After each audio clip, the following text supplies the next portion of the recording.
Bueno,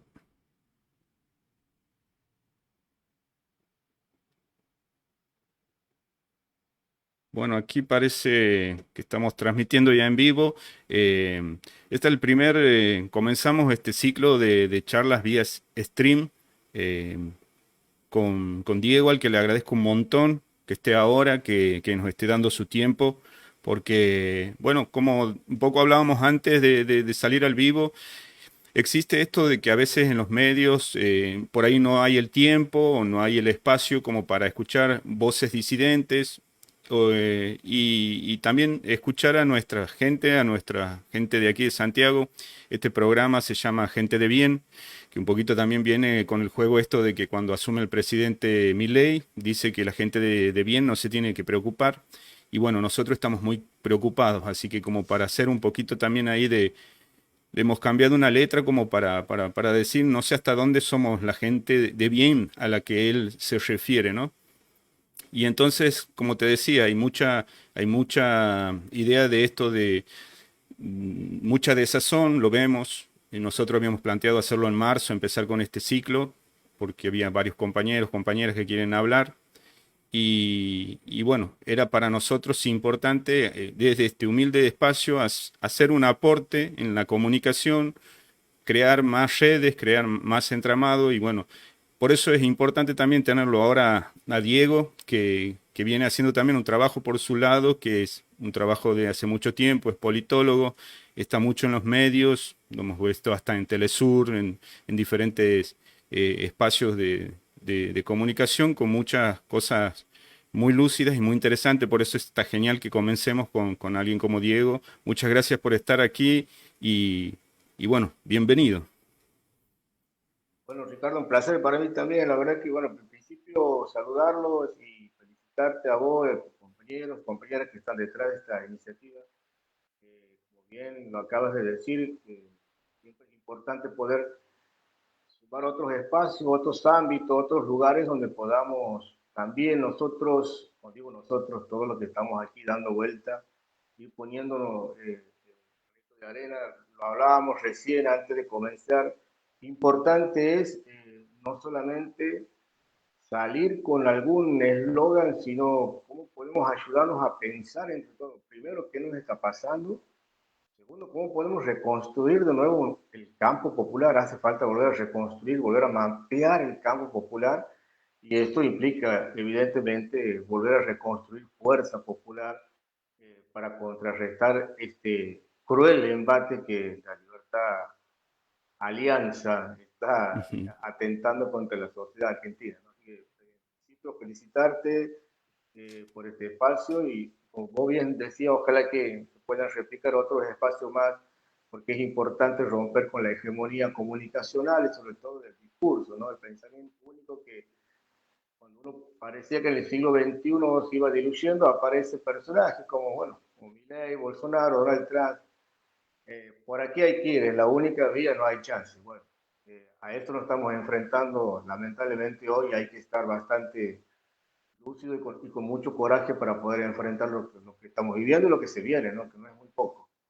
Aquí un poquito quería retomar, viendo en tus redes sociales un posteo tuyo en una placa que decía, creo que después de las elecciones, de perder estas elecciones donde ganó el presidente Milei, aquí vos ponías, ganó el fracaso de la dirigencia política, la vieja política. Hay mucho para aprender de esto. Hay que construir nuevos mapas. Los que tenemos ya están obsoletos. Es un poco también lo que decíamos con otros compañeros. Esto que antes decíamos, no se puede ganar si no tienes estructura, no se puede ganar en provincias donde no has llegado ni un plotter, no has pegado un cartel. Digamos, hay como nuevos horizontes que también podemos explorar, ¿no? O sea, son, si vamos a tomar algo positivo de todo esto, es que esa idea de que antes no se puede hacer política si no tenemos estructura, si no hemos arreglado, qué sé yo, con el gobernador de tal provincia, si no hemos arreglado con el PJ de tal provincia, no se puede llegar a la presidencia. Este tipo ha demostrado que sí se puede. Sí, bueno, todo es un aprendizaje, ¿no? Lo que hemos vivido, lo que se está viviendo con el fenómeno Milei, uno no puede negar que también hay un aprendizaje o algo para tomarlo, retomarlo y encauzarlo, ¿no? es muy significativo esto, lo de Javier Milei, como vos marcas ahí, un tipo que logró instalarse. Vos fíjate que eh, en la antigüedad los griegos, eh, ellos concebían una distinción muy clarita que hacían el espacio público y el espacio privado. Y el espacio privado era el espacio de la familia, el espacio más doméstico, ¿no? Y en ese lugar no se decidía nada, no se tomaban decisiones, no incidía. Vos podías ahí hacer catarsis, ¿no? En el espacio privado, doméstico, te podías quejar de que no pasó el basurero, te podías quejar de los impuestos que pagabas, o sea, ese es el espacio privado de los griegos. Y un día los griegos, la ateniense dijo, che, pará, ¿por qué no damos el salto al espacio público, donde nos puedan escuchar, donde podamos tener incidencia? Fíjate lo novedoso y lo contradictorio aquí, ¿no? Porque los griegos empezaron a entender que el espacio público es el lugar político, es el lugar de la toma de decisión en donde la sociedad puede incidir. Milei tuvo la capacidad estratégica de hacer lo que nosotros pensábamos que era la política a la inversa, es decir, llevó la política al mundo privado, se metió en la casa, en cada individuo, en cada personaje, ¿no? Con el TikTok, con el WhatsApp, con el Instagram, con el Facebook, o sea, individualizó al sujeto, hizo una campaña mientras el sujeto estaba acostado en la cama o sentado en un sillón, metió su campaña electoral y mientras nosotros andábamos pataconeando el territorio, ¿no? Casa por casa, haciendo un trabajo de proselitismo muy intenso, el tipo sin ninguna estructura, como vos bien decías, logró penetrar en el mundo privado e hizo del mundo privado el mundo de la política, el mundo doméstico. Pero claro, ahí entra un primer gran problema, que él construye la idea de la política en términos de individualidad. Si él supo construir la política desde el individuo, metido en su casa, en el mundo privado, termina Milei definiendo que la política es el mundo individual, no es colectivo. No es para pensarlo de manera colectiva, ni para que vos tengas responsabilidad con el otro, desentenderte del otro, te dice Milei, ¿no? El otro no te importa. Por eso el relato tan agresivo, son basuras, son imbéciles, son tarados, son todos una... Bueno, todos los peyorativos que utiliza Milei es justamente para que vos empieces a entender que el otro no es una responsabilidad tuya. Si el otro no come, a vos no te tienes que calentar. Si el otro no tiene para el boleto, vos no te tienes que calentar. Bueno, ahí entra un elemento ético, político de Milley, que es el individualismo. Y rompe la idea de lo esencial de la política, que es un proyecto colectivo. La política se piensa colectivamente porque hay un planteo ético del otro. La política siempre te va a llevar a preguntar quién es el otro para vos. Si la situación problemática del otro te conmueve o no te conmueve. ¿Te interroga o no te interroga? Ahora, cuando la sociedad pierde la responsabilidad con el otro, es un grave problema. Entonces, esa construcción de Milley, de haber construido la política en el mundo privado, a nosotros nos llama la atención, nos debe poner un signo de pregunta y decir, che, pará, los mapas que tenemos de cómo mapeamos nosotros la política, esta cartografía de hacer política no va más. Entonces hay que buscar otra cartografía. Y eso implica actores nuevos, compañeras, compañeros, compañeras nuevos. Cuando digo nuevo, no digo nuevo de edad, no, nuevo en la escena política. Necesitamos nosotros hacer un recambio generacional urgente en la política, ¿no? Una manera de poder llegar y entender la política de manera distinta. Fíjate, bueno, las nuevas generaciones son las que han puesto en discusión qué es la política. Bueno, Milei se tomó de eso. Sabía que había un descontento contra la política, un proceso de legitimación hacia la política, se basó en eso y ahí construyó. Bueno, así estamos hoy. Pero nosotros tenemos la responsabilidad, Ricardo, con todos los compañeros, de animarnos a reconstruir un nuevo mapa, volver a mapear el campo popular, hacer de la política que sea lo que tiene que ser, que es bien común y no es otra cosa. No es otra cosa. Otro de los signos creo que también trae Milei, que yo, bueno, lo tomo como un signo, porque veníamos de un tiempo, uno que ya está campeando los 47 por ahí, hemos vivido, que sé yo, el 2001, Y tengo una, sí, una cita que yo me acordaba cuando Néstor Kirchner hablaba de un país normal, ¿no? Y encuentro en La Nación, Kirchner dice, bueno, política, la Argentina tiene que volver a ser un país normal. 9 de octubre del 2002, en La Nación. El gobernador, que todavía era candidato, el gobernador de Santa Cruz, precandidato presidencial, Néstor Kirchner, dijo que la Argentina tiene que volver a ser un país normal y que es posible, como dirigencia, somos capaces de construir un proyecto colectivo de gobierno. Y, y- y ahora, digamos, vemos cosas como, que sé yo, el Lila Lemoine, hoy veía también a Laje junto con Tenenbaum y el tipo diciendo que para él no lo saquen de contexto. Él decía, ¿por qué decía que era un disfrute para ellos cuando lo gaseaban a un jubilado, cuando baleaban a gente, esos balazos en el cuerpo de, ¿me entiendes? Y no es normal, no. Entonces, quería hacer un poco en hincapié eso, esta normalidad o esta paz que nosotros pensamos que la política tiene que administrar, digamos, el bien general del pueblo.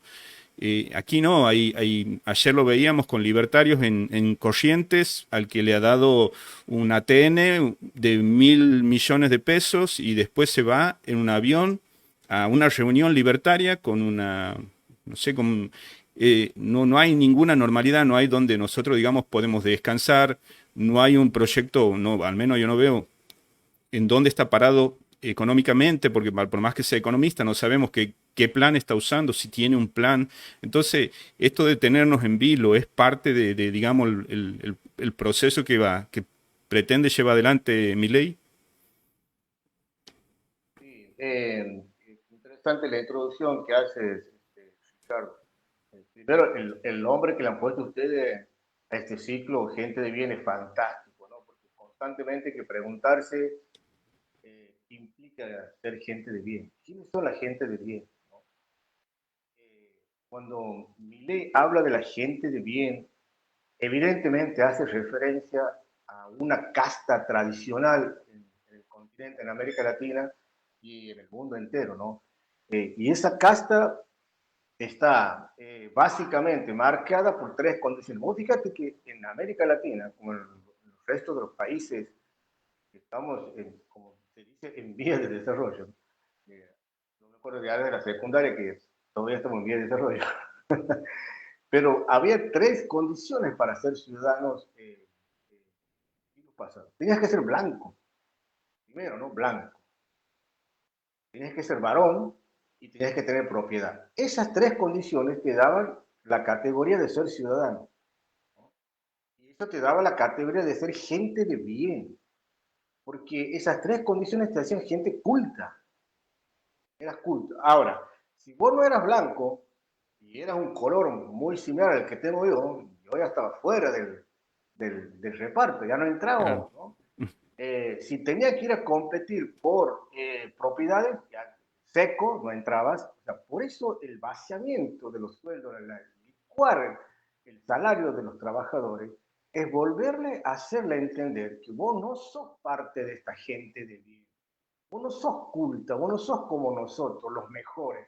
¿Te acuerdas cuando Milei salía en un programa de televisión diciendo, somos estéticamente mejor? Claro. ¿Qué es estéticamente? ¿Qué es? Ser blanco es mejor. ¿Qué es estéticamente? Bueno, ahí detrás de ese relato, vuelve a poner en escena para sostener que la Argentina, para ser ciudadano, tiene que tener ciertas condiciones. Si sos negrito, pelo duro, peronista, estás afuera, hermano. ¿Qué quieres que te diga?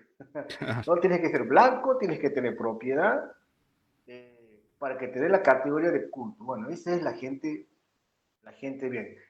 Y cuando entró el proceso en América Latina, ese proceso fantástico que vivimos con muchos presidentes como Rafael Correa, que coincidió con Lula, que coincidió con Néstor, con Chávez, con Lugo, fue una época fantástica. Yo en un momento me preguntaba, ¿esto se irá a repetir? ¿Se irá a sostener? Bueno, para el conservadurismo eso era anormal.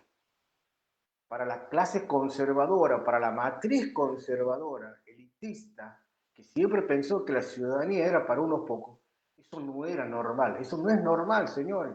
No puede ser que estos personajes empiezan a ampliar los derechos y empiezan a otorgar créditos para que los ciudadanos, las ciudadanas, busquen conquistar y ampliar las libertades. No es normal eso.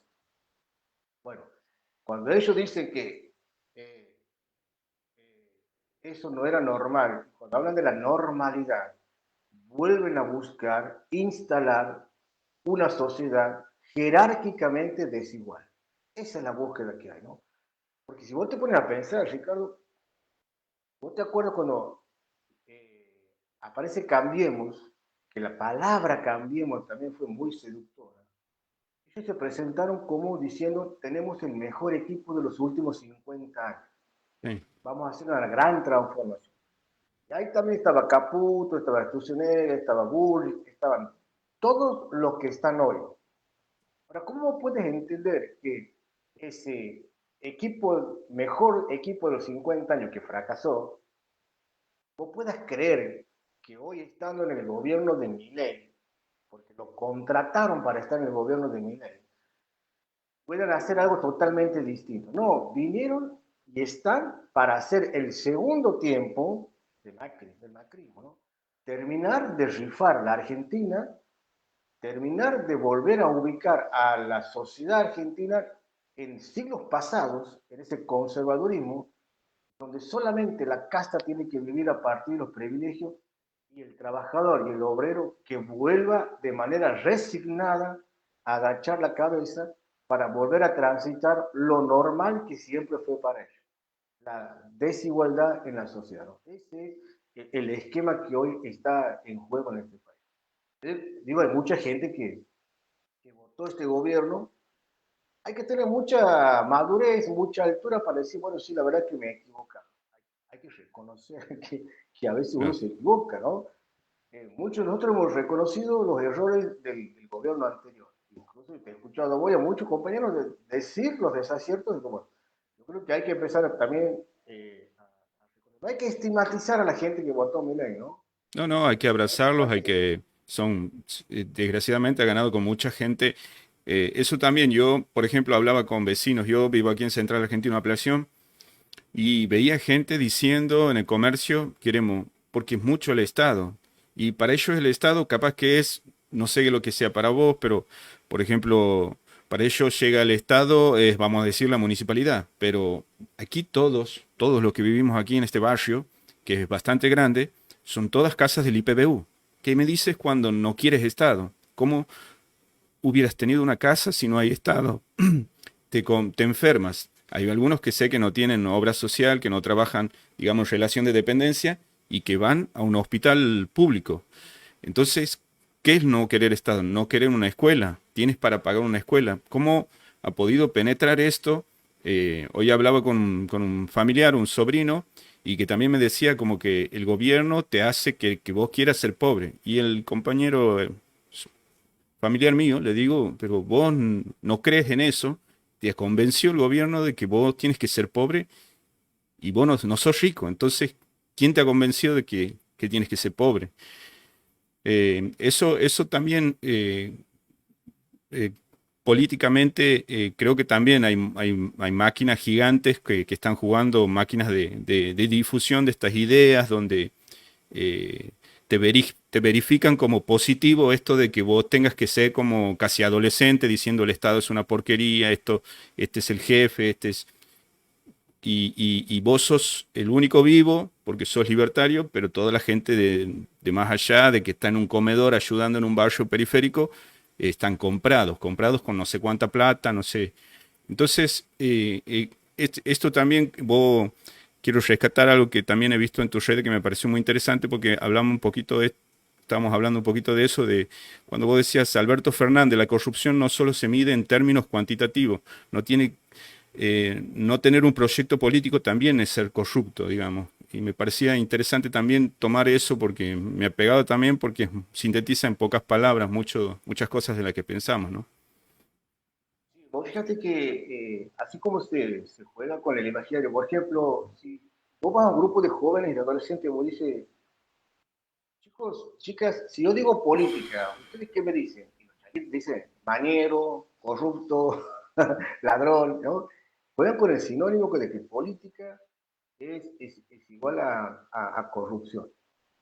Eso fue instalado, ¿no? Muy bien trabajado por los medios de comunicación y obviamente que la ingeniería mediática de la campaña del presidente Milei la tomó muy bien a eso, ¿no? Comenzó a entender y comprender que ya estaba inoculado la idea de que la política es corrupción, la política es corrupta, ¿no? La casta, por eso empieza a demonizar la política, ¿no? Con esa demonización ya puesta en la sociedad, entonces vos haces el juego de política igual a corrupción. Bueno, ahora sí hay que estar muy atento a esto porque a veces se cree que solamente se es corrupto cuando vos metes la mano en la lata, por decirlo de alguna forma, ¿no? Cuando vos te quedas con algún vuelto, es corrupción. Si el docente, por ejemplo, yo que soy profesor, voy a dar clase y me siento en el escritorio a ver mi teléfono, a ver fútbol, no doy clase, cuando yo dejo de hacer lo que tengo que hacer, que es enseñar, construir conocimiento, dejo eso para hacer otra cosa, también soy corrupto. La corrupción no se mide en términos solamente cuantitativos si robas o no robas, sino también hay corrupción cuando vos dejas de hacer lo que tienes que hacer y la reemplazas por otra cosa totalmente distinta. Entonces, el componente de la corrupción también está atravesada toda la sociedad, ¿no? Ah, yo no me quiero ni meter. No, yo que se arreglen como puedan, ¿no? Ah, ese es problema de ellos, no es mi problema. Entonces, cuando yo construyo mi individualismo, destruyo el sentido de comunidad, de lo comunitario, de lo colectivo, cuando podía poder ayudar, pero no lo quiero hacer porque no se me canta las ganas, bueno, ojo, ahí hay que pensar en esos términos de corrupción. ¿Quiénes somos corruptos? ¿Por qué también podemos llegar a ser corruptos nosotros? Hay todo un componente ahí para revisar, para repensar. Pero sobre todo, Ricardo, para volver a poner en escena a la política. La política, eh, yo le digo con la gente que converso, con amigos, con la gente, yo amo la política, es una cosa que me apasiona y la amo porque sé que desde ahí uno puede construir muchos instrumentos, maneras, modos y estrategias para resolver problemas, ¿no? Y para otorgarte felicidad. Porque en definitiva el fin último que tenemos todos los seres humanos es ser feliz, hermano, ser feliz.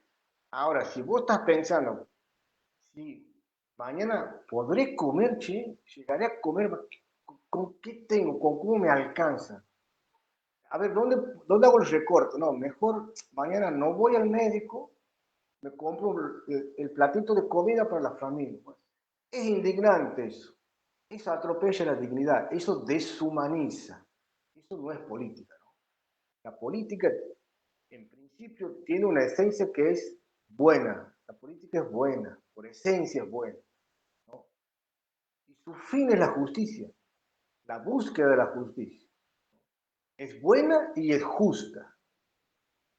Cuando la política pierde esos dos elementos, deja de ser buena, te castiga, te machaca, te insulta, te estigmatiza, te condena, te denigra, te quita la humanidad.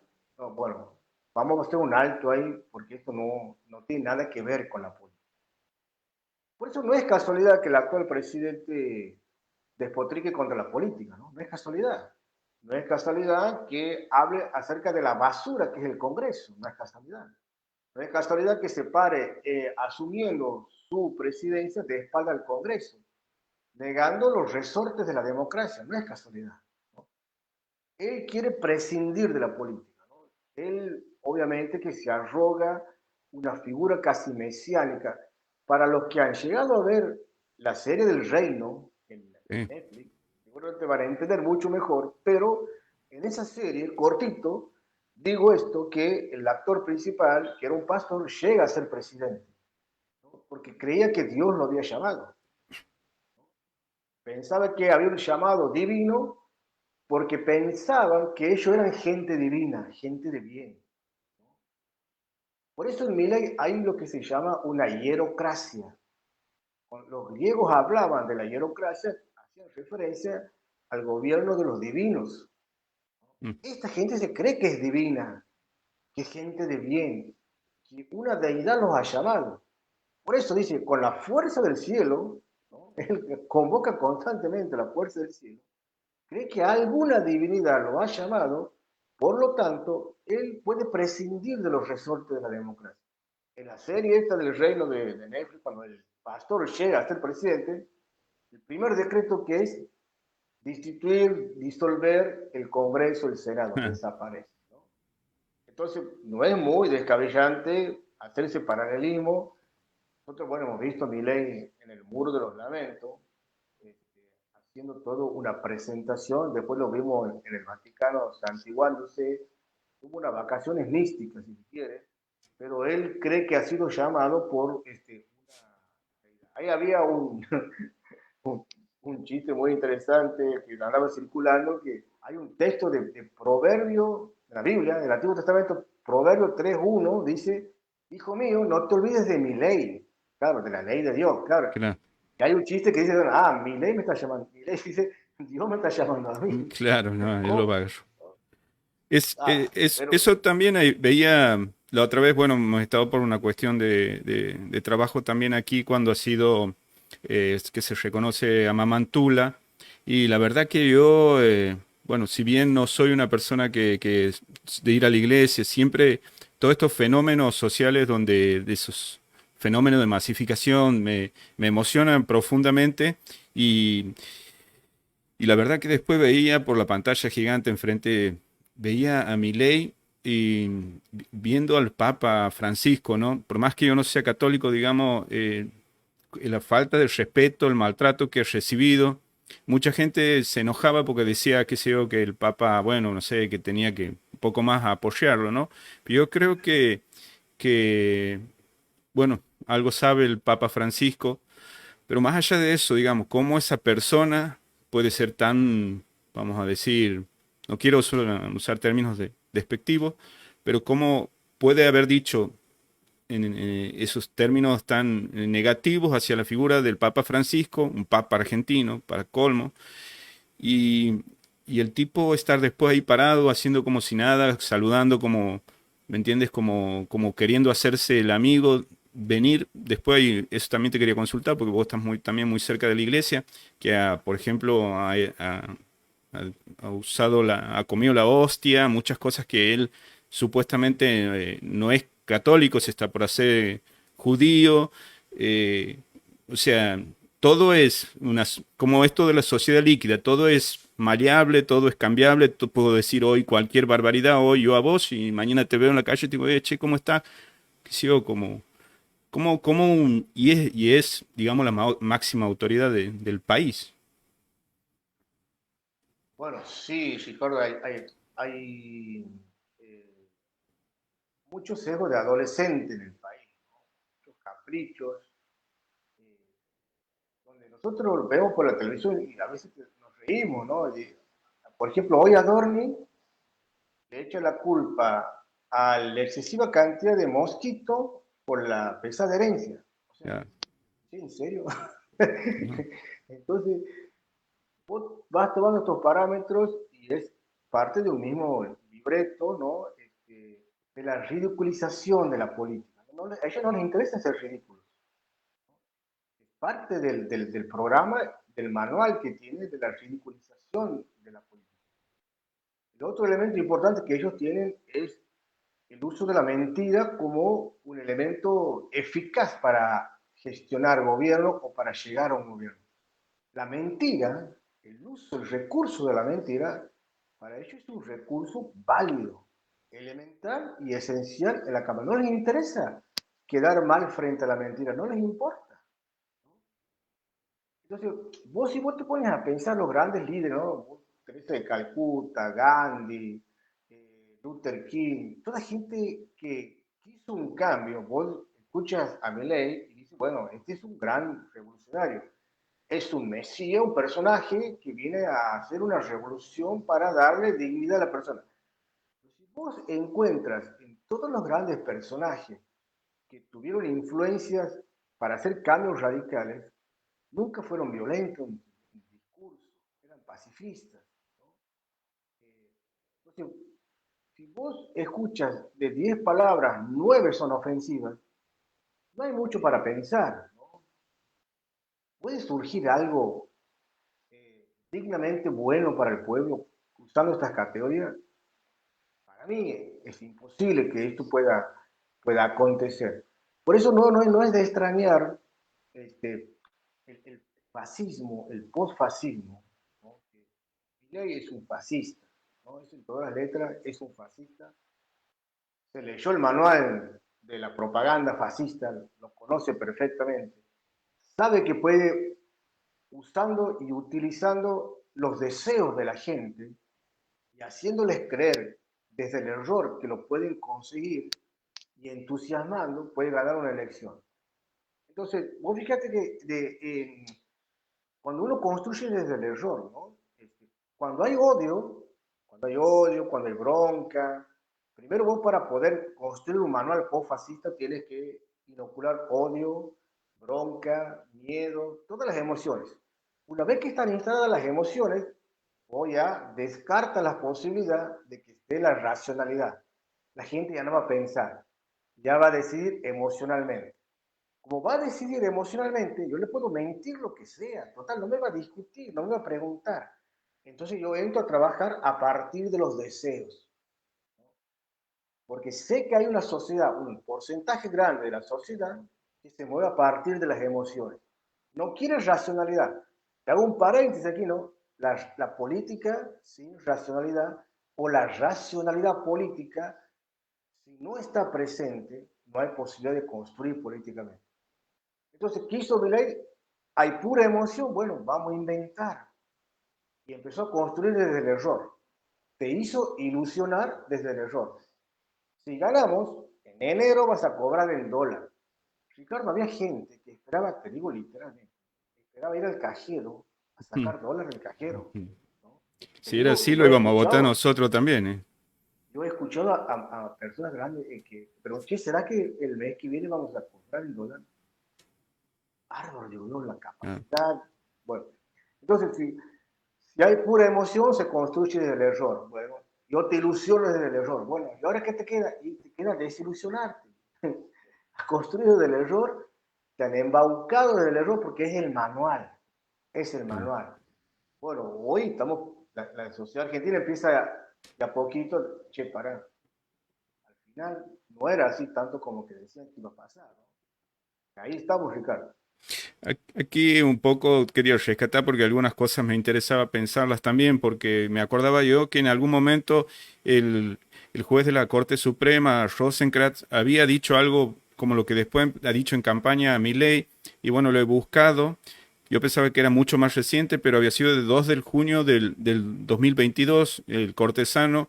eh, Dice en La Nación, el cortesano dijo que no puede haber derecho detrás de cada necesidad. Rosenkrantz, el juez de la Corte Suprema, habla sobre el antiperonismo y justifica la desigualdad. Habló en Chile y lo dio en un discurso marcadamente antiperonista donde negó las desigualdades, exaltó el individualismo y solo se mostró preocupado por el costo de los derechos. O sea, yo me acuerdo que también me ha sido para mí choqueante porque un tipo que decía, no hay para todos.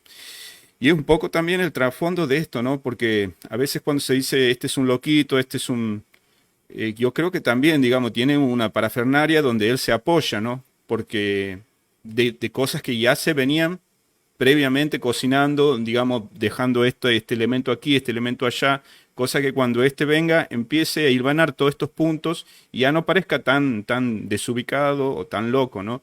Cosas que están en la Constitución Nacional, la justicia social, resulta que ahora viene, la revisa y lo puntea, dice esto lo sacamos. Es, Obvio. Por eso, mira, cuando vos me sacaba el tema de Francisco, no es casualidad que primero Milei tenía que despejar todos los enemigos. El ya, primer enemigo era Francisco, jesuita, animal político, si lo hay, los jesuitas, ya, amante de la doctrina social de la iglesia, donde hay muchos documentos como el documento de Puebla, Santo Domingo, Reno Novar, Medellín, documentos que hablan acerca de la dignidad del pueblo, documentos que hablan acerca de la matriz capitalista que deshumaniza, documentos que reivindican los derechos de los pueblos, la defensa de los... Bueno, muchos documentos de doctrina social. Por supuesto que uno ve la doctrina peronista, ahí están las coincidencias, ¿no? La justicia social. Cuando Cristina, antes de las elecciones, últimas apariciones, antes de designar a Massa como candidato, hablaba del capitalismo en términos de justicia social. Es evidente que el capitalismo nosotros no lo podemos ya, es un sistema que ya está aquí, ¿no? Pero bueno, vamos a discutirlo de otra manera, vamos a humanizar el capitalismo, ¿no? Y la manera de humanizar el capitalismo es a partir de la justicia social. Capitalismo con justicia social. Francisco es un gran precursor de estas teorías, de estas ideas y de estas teologías que tienen que ver con las libertades de los pueblos, la dignidad de los pueblos, con la justicia social. Obviamente, Milei tenía que despejar un primer enemigo, ¿no? Es un papa comunista. ¿Qué había de fondo? ¿Qué había detrás de esta intención? Hay que borrar con todo lo que tenga que ver con la justicia social. Francisco sostiene la justicia social. Hay que borrar eso. Entonces vamos a utilizarlo, vamos a ponerlo como enemigo. Pero ¿cómo lo podemos hacer para que sepamos decir que es comunista? Sí, Francisco es comunista, ¿no? El representante del mal. O sea, una, una demonización tremenda. Todo lo que hizo la ingeniería mediática de Milei de campaña fue puntillosamente muy bien pensada, ¿no? Ir sacando los enemigos e ir ubicando las ideas. Fíjate que esto de Rosenberg, de la justicia social, de la constitución, tiene que ver mucho también con la concepción de gobernabilidad. De gobernabilidad. Uno dice, che, este presidente parece que no quiere tener gobernabilidad, se pelea con los intendentes, se pelea con los gobernadores, insulta a uno, insulta a otro. ¿Cómo puede construir gobernabilidad? Ahora hay que distinguir esto de que entendemos nosotros por gobernabilidad. Hay una concepción clásica de gobernabilidad que solamente es el Estado en materia de seguridad nacional, ¿no? Y de administración pública y de administración de justicia, nada más. De justicia administrativa, ¿no? Civil, penal, o sea, nada más. Dos, tres funciones, ese era el concepto clásico de gobernabilidad. Porque entendían que si vos incorporabas más derechos a la sociedad, podías poner en riesgo el orden que estaba establecido. Podías poner en riesgo la situación del momento. Claro, nosotros entendemos la gobernabilidad como una manera mucho más amplia. Es el Estado con los distintos componentes de la sociedad, los distintos sectores de la sociedad conjuntamente con el Estado, en una plena discusión y debate democrático, juntamente con las instituciones de la democracia, que van pensando cuál es la mejor manera de poder tener una sociedad más justa. Ese es el término de gobernabilidad que la justicia social o la gobernabilidad que nosotros entendemos, todos los sectores discutiendo. Ahora, cuando vos empiezas a entender que este presidente recorta aquí, recorta allá, no quiere hablar con este, no quiere hablar con ningún funcionario, no le interesan las instituciones de la democracia, es porque la concepción de la gobernabilidad es otra. Es a partir del orden, ¿no? Mm. El progreso es a partir del orden. Por eso pone a Patricia Bullrich para mantener el orden. Fíjate que el eslogan de siglos pasados en los países de América Latina era orden y Claro. progreso, ¿no? Roca, el orden, disciplinamiento. En Brasil, la bandera que dice orden y La bandera progreso. dice.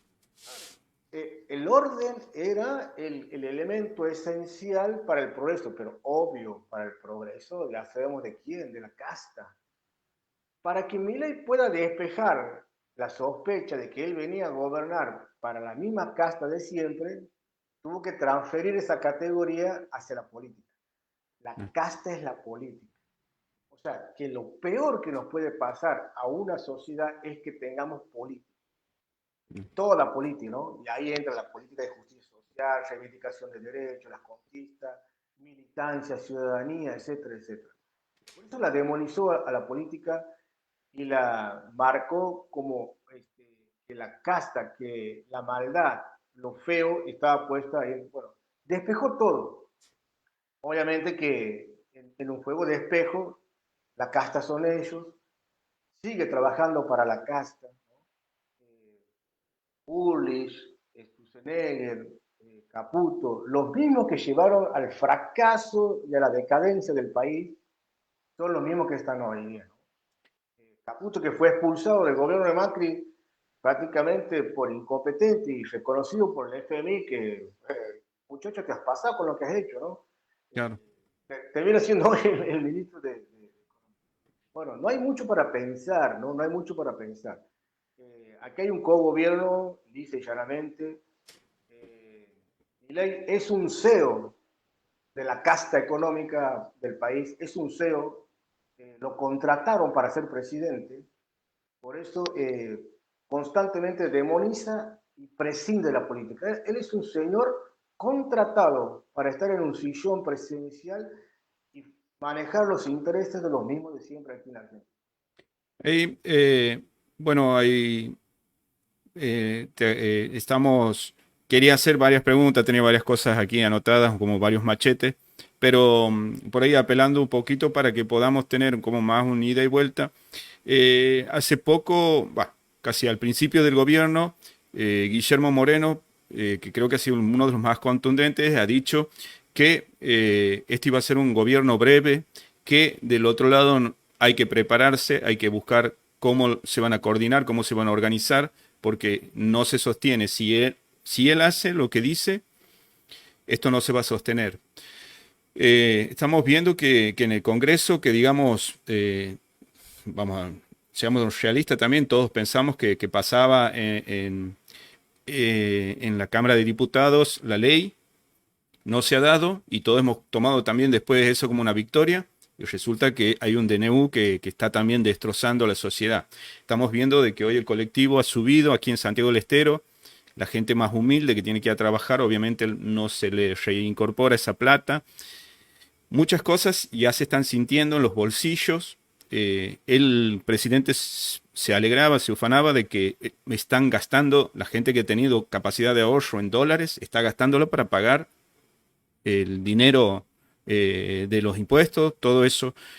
¿Cómo piensas vos, digamos, de que puede haber, si es que hubiera una posibilidad de avanzar en esto, en una idea de si es que este gobierno, por su propio peso y por su propia ineficiencia, porque si llega a controlar, tal vez, eh, si llega a controlar los costos y controlar a la gente de que no se convulsione y llega julio y se ve una mejora, no sé, capaz que se sostiene. Pero vos, ¿cómo lo estás viendo? ¿Cómo estás viendo la evolución de este gobierno? ¿Hasta dónde va a llegar? ¿Cómo piensas que siguen estos meses que son los meses más calientes, ¿no? Sí, estamos entrando en los meses más calientes, eso es verdad, ¿no? Fíjate que incluso el escenario, Ricardo, es muy distinto, por ejemplo, el 2001, ¿no? A ver si uno dice, bueno, capaz que termine pasando lo que le pasó a De la Rúa.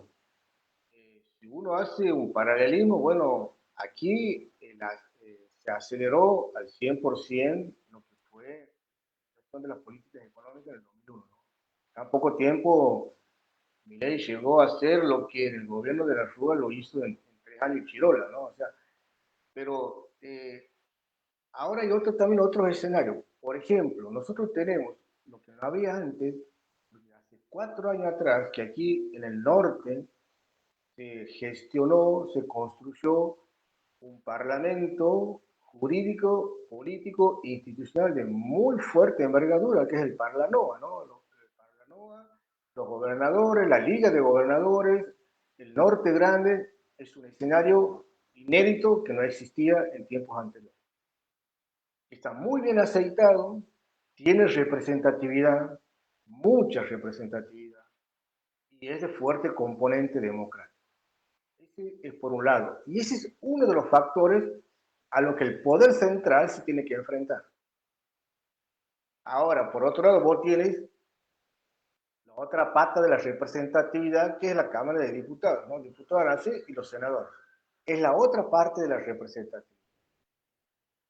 Aquí están llevando la discusión extremadamente presidencialista, más que presidencialista, casi a concebirlo como un monarca, Milei. Ojo con esa idea que se quiere instalar, ¿no? Como que si no se dice o no se hace o no se logran los objetivos que plantea el Ejecutivo, nada puede funcionar. Ojo con eso. Aquí tenemos otras estructuras, otros elementos, otras instancias institucionales democráticas de mucha presencia y de mucha representatividad. Esos son los escenarios con los que hoy mi ley va a tensionar. Por eso, en algún momento nosotros hemos pensado, esto sale de cuajo, sale de una. Y resulta que en un momento dado de algo no se terminó de cerrar y eran cuestiones que afectaban a las provincias y a los gobernadores que también cargan representatividad. Tienen un mandato legítimo de voluntad popular que espera soluciones también de los gobernadores. Entonces, aquí hay mucho juego de intereses, conflictos de derechos, ¿no? Y hegemonías en disputa. Si el presidente no empieza a entender, porque así como él ganó con un nuevo escenario inédito, ¿no? de las redes sociales, de la manera de hacer política, también tiene que entender que en Argentina se construyó un espacio hace mucho, con estos 40 años de democracia. Argentina tiene un funcionamiento cultural político también muy fuerte. Nuestra sociedad es colectiva, es militante. Tenemos una sociedad que tiene un movimiento muy fuerte y la politización que hay en la sociedad argentina, muy difícil de encontrar en otros países. Y por más que les pese a algunos, yo creo que aquí el ADN argentino está el 17 de octubre del 45. Ahí hay un ADN de conciencia política colectiva de pueblo. La sociedad argentina ha entendido desde ese 17 de octubre que el pueblo es una categoría política, que el pueblo es un elemento político. Y su reivindicación es la bandera que siempre va a sostener y va a levantar. Con todos los errores, con todos los aciertos, por supuesto.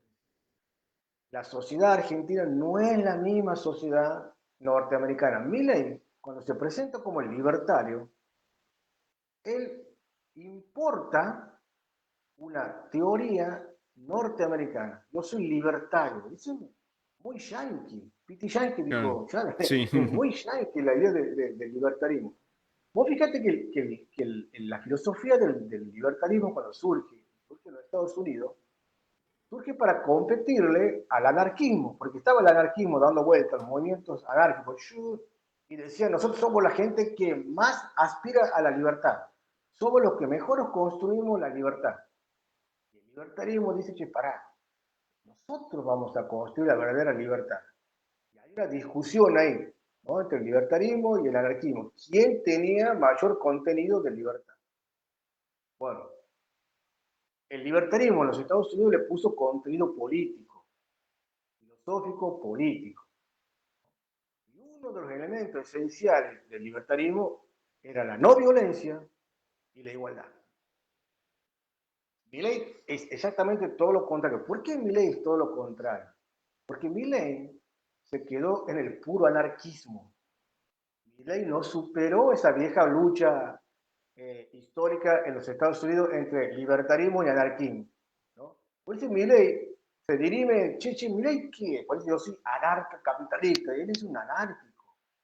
Si vos sos anárquico, no tienes contenido político, claro. porque el verdadero libertario ya puso el contenido político, la proyección y los horizontes.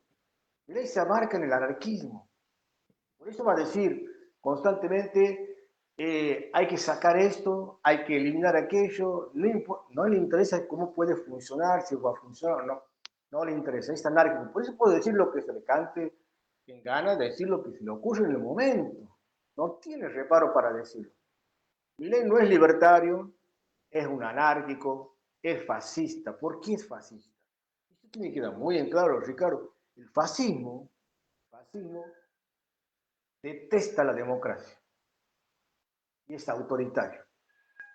Vamos a pensar esto, ¿no? Detesta la democracia y cuando hablamos de democracia no solamente hablamos de las instituciones, hablamos de los sujetos democráticos, de los movimientos, organizaciones, sindicatos, partidos políticos, hablamos de los militantes, hablamos de todo eso cuando hablamos de democracia. Entonces hay un fuerte componente de Milei. No es libertario, es fascista. Vos fíjate cuando va a Israel, no es que va al muro de los lamentos, va a ver el personaje, presidente de Israel, autoritario, cuestionado hasta antes del conflicto que se volvió a recrudecer, cuando va a Que Estados Unidos. afortunadamente para él se ha dado ese conflicto, ¿no? Eso también te quería, en poco tiempo, en 2 meses, nos ha metido en dos conflictos bélicos importantísimos, uno contra Rusia, entregando dos helicópteros de origen ruso. Rusia que nos ha mandado las vacunas de COVID, eh, las Sputnik, y después nos mete diciendo que quiere llevar la embajada argentina cuando hay pocos países, incluso Estados Unidos, ha sido un quilombo para Estados Unidos también llevarla ahí por Trump.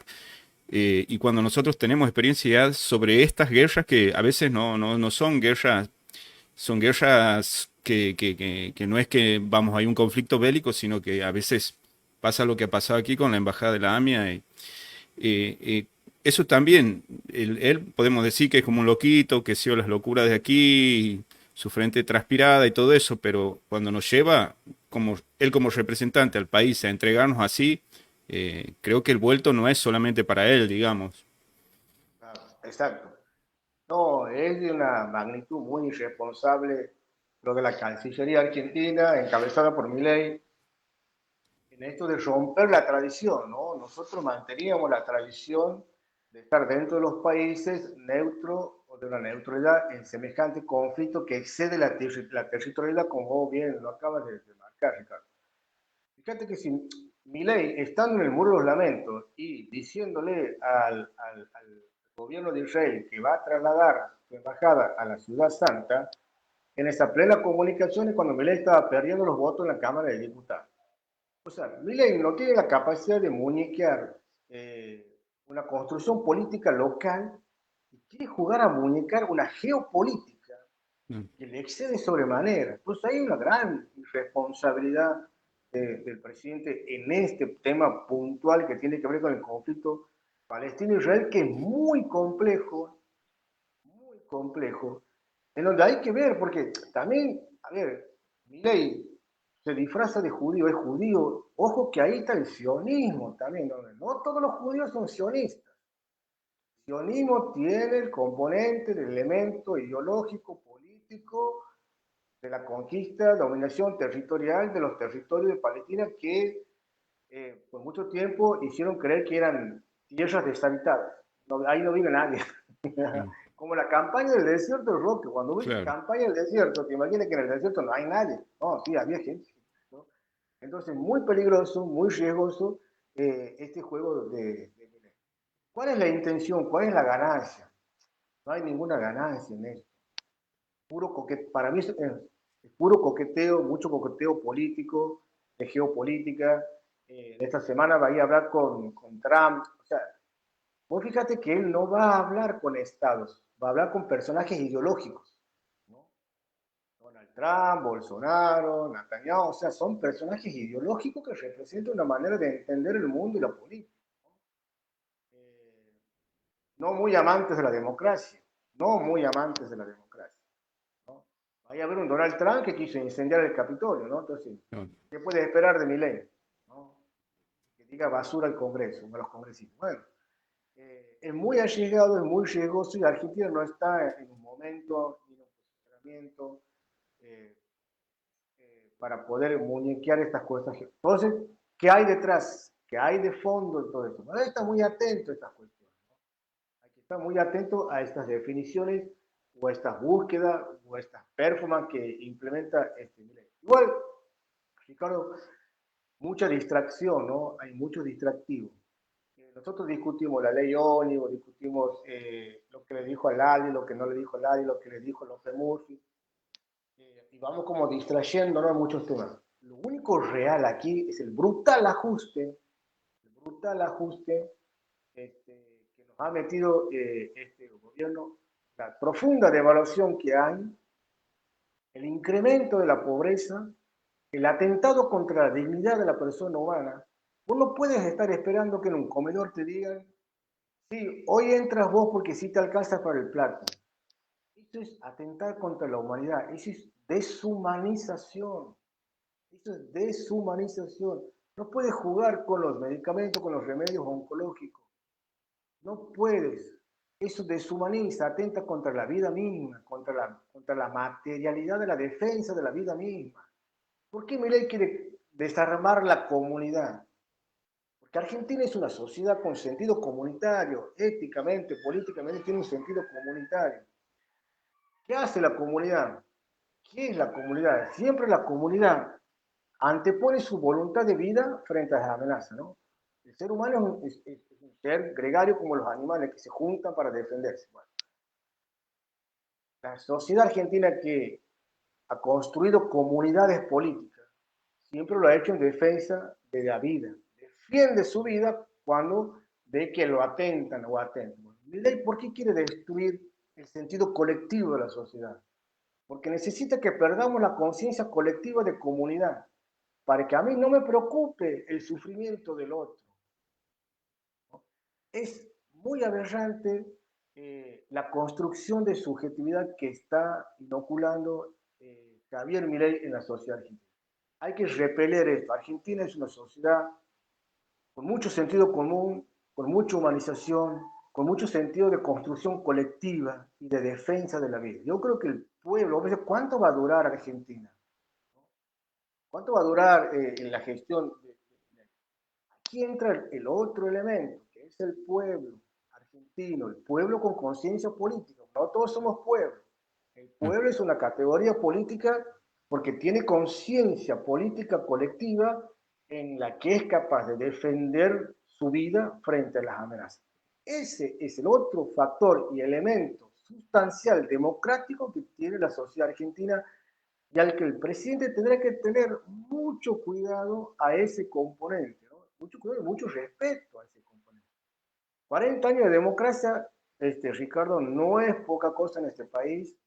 Las construcciones que se han hecho en este país, las conquistas que se han logrado en este país, no es poca cosa.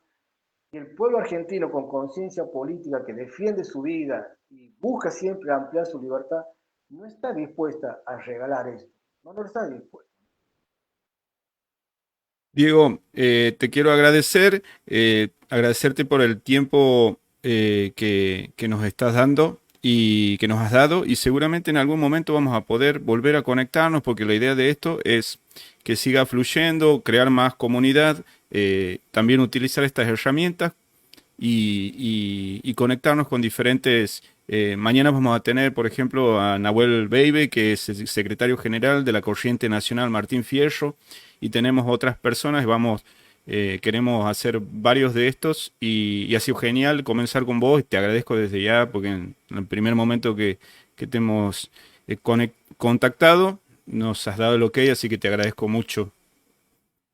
Gracias a vos, Ricardo, a tu compañero, bueno, felicitarte, a mí me entusiasma mucho, me entusiasma que gente como vos pueda, siempre estás ahí como un poco también más adelante, llevando las banderas, la posta de esta discusión, de este debate, así que bueno, yo también agradecido por eso, me comprometo a sociabilizar este espacio, así que cuando tengas el link de mañana me lo vas pasando, el flyer, eh, mañana voy a estar presente escuchando también el compañero ahí, así que y sostener este espacio, hay que sostenerlo, defenderlo, darle contenido a nuestra militancia y bueno, no perdamos la esperanza, el entusiasmo, la alegría, lo que nos caracteriza a nosotros los militantes, que es ser gente de bien, con esta B, de bien. Sí, mucha, Así que gracias, un abrazo grande. muchas gracias, muchas gracias. Bien.